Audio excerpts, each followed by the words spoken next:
hablando del Banco Mundial, vamos a revisar el fuerte recorte a los pronósticos de crecimiento esperado para la región este año a 0,9%. El dato de octubre marcaba una expansión esperada de 1,6% y ese otro dato ya era rebajado. Venezuela influye en esta baja, en esta última, la más reciente, aunque no es el único factor, pero sí califica la crisis como la peor en la historia moderna de la región. Pronostica, de hecho, una contracción del 25% para este 2019. Sacando a Venezuela, por cierto, se prevé una expansión en la región de 1,9% este año. También está marcando el desempeño negativo o débil que espera de otras economías, citando, por cierto, a Brasil, a México y Argentina. Y ya metió lupa y nos ayuda con su perspectiva Fernando Lozada, consultor y economista. Saludos hasta Nueva York. Fuertes los recortes, Fernando, y como siempre, mirando a lo que está pasando en el mundo, no es difícil adivinar cuáles son los factores externos. Correcto, un placer estar aquí, Gabriela. Desde el comienzo nomás, el Banco Mundial nos está diciendo que la historia se está complicando. El título del informe es Cuando el mito choca con la realidad. Las causas que el Banco Mundial menciona incluyen, yo creo, causas externas y causas también domésticas.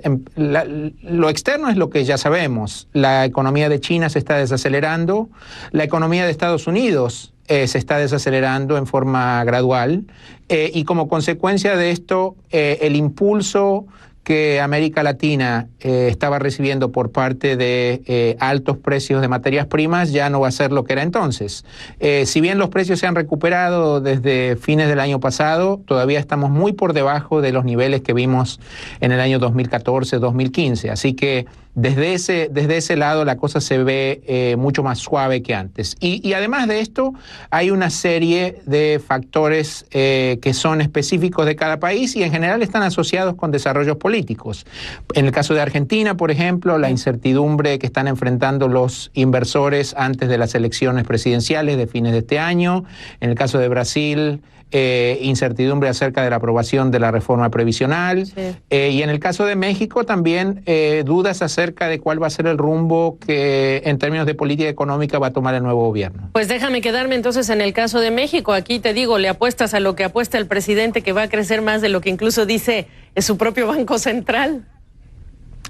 Es interesante que en el informe del Banco Mundial, después de Venezuela, México es el que ha sufrido el recorte más grande, porque en el informe anterior de octubre del año pasado tenían 2.3, en este momento tienen 1.7. Como tú sabes, el presidente López Obrador ha desafiado a todas estas proyecciones del sector privado y a las de su propio gobierno, a las de Banco de México y la Secretaría de Hacienda, pero yo creo que lo que esto está mostrando, el consenso de las proyecciones privadas, están sugiriendo que el mercado y los analistas y los organismos multilaterales están previendo o comenzando a prever que la inversión y sobre todo el componente privado de la inversión va a ser débil y eso le va a restar impulso al crecimiento. Y lo que está por detrás de esto lo sabemos bien. Son incertidumbres generadas por algunos de los anuncios del nuevo gobierno, la cancelación del aeropuerto de Texcoco, la cancelación de las subastas en el sector energético y algunos otros anuncios más recientes del presidente, así como también dudas acerca de cuál va a ser el rumbo que va a tomar la negociación con Estados Unidos y cuánto tiempo va a llevarnos a aprobar el nuevo acuerdo de libre comercio. Claro, se entendería que Centroamérica estaría creciendo, más el punto brillante, digamos, de este informe en relación con el ciclo económico de los Estados Unidos, por supuesto, ¿no? ¿Y qué me dices de Venezuela antes de hablar de el factor social, lo que se esperaría?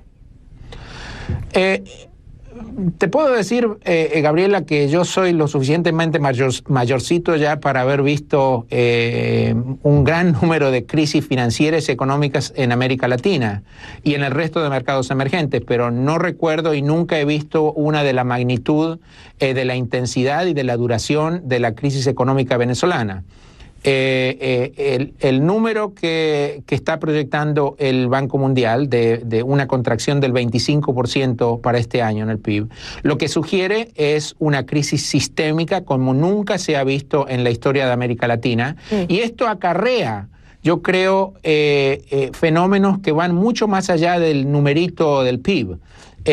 Una contracción de esta magnitud sugiere que el tejido social del país se ha deteriorado, sugiere que va a haber consecuencias que van mucho más allá de la economía y ya las estamos viendo, por ejemplo, un éxodo de ciudadanos de Venezuela masivo, es decir, que el impacto de esta crisis va a ir mucho más allá de las fronteras de Venezuela y como consecuencia de esto yo creo que la misma estructura política del país en el futuro, independientemente de cuál vaya a ser el régimen que tengamos, régimen político que tengamos en el futuro, no va a ser como la Venezuela que conocimos en el pasado. Y entonces el resto de países que no son Venezuela, implicaciones sociales más allá de, como tú dices, el numerito. Yo creo que esa es la parte más importante de este informe, Gabriela. Esto no es simplemente un ejercicio académico en el que nos juntamos los economistas y decimos, bueno, antes era 2,5, ahora va a ser 1,5 y ahí se termina todo. Hay consecuencias bien importantes detrás de estos números. Toma, por ejemplo, el caso de México. México es una de la segunda economía más grande de América Latina. El PIB de México está en alrededor de 1.400 millones de dólares, 1.4 trillones de dólares por año. Medio punto del PIB de México es alrededor de 7.000 millones de dólares. Es decir, que esta contracción que proyecta el Banco Mundial sugiere que va a haber 7.000 millones de dólares menos que se producen. Esto tiene que generar menos ingresos fiscales y como consecuencia de eso también va a haber menos recursos para hacer transferencias sociales, para educación, para salud, etcétera, etcétera. Me comí el tiempo, pero te agradezco muchísimo toda esta perspectiva. Gracias, Fernando. Gracias, como siempre. Regresamos.